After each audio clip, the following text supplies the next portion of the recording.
రైతుల్ని జైల్లో పెడతారా అంటూ విమర్శించి ప్రభుత్వాన్ని శిక్షించేటటువంటి సుప్రీంకోర్టు రైతుల మీద కేసులు పెట్టండి అని ఆదేశించిన ఉదంతం ఇది. పంట వ్యర్థాలను తగలబెడుతూ వాయు కాలుష్యానికి కారణమవుతున్న రైతుల్ని ఎందుకు అరెస్ట్ చేయట్లేదు పంజాబ్ ప్రభుత్వాన్ని సుప్రీంకోర్టు నిలదీసింది. కొందరు రైతులను కటకటాలు వెనక్కి నెడితేనే ఇతర రైతులు భయం ఉంటుందని, వ్యర్థాలను తగలబెట్టి రైతులకు గట్టి సందేశం ఇచ్చిన వాళ్ళం అవుతారని సుప్రీంకోర్టు వ్యాఖ్యానించింది.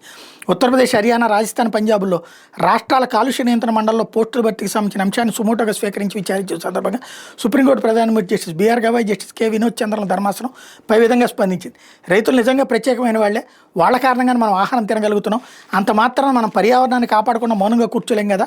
పంట వ్యర్థాలను తగలబెడుతున్న రైతులను శిక్షించే సెక్షన్లు ఉన్నాయి కదా. వాయు కాలుష్యంతో పర్యావరణానికి ఆంతలు పెడుతున్న కొందరు రైతులను అరెస్ట్ చేస్తే తప్ప మిగతా వాళ్ళకి గట్టి సందేశం వెళ్తుంది. తప్పు చేసిన రైతులను శిక్షించే చట్టంలో నిబంధనలు ఉన్నాయి, మీకు తెలీదా? పర్యావరణాన్ని కాపాడాలనే సత్సంకల్పం మీకుంటే రైతులను అరెస్ట్ చేయడానికి ఎందుకు జంకుతున్నారని న్యాయస్థానం నిలదీసింది.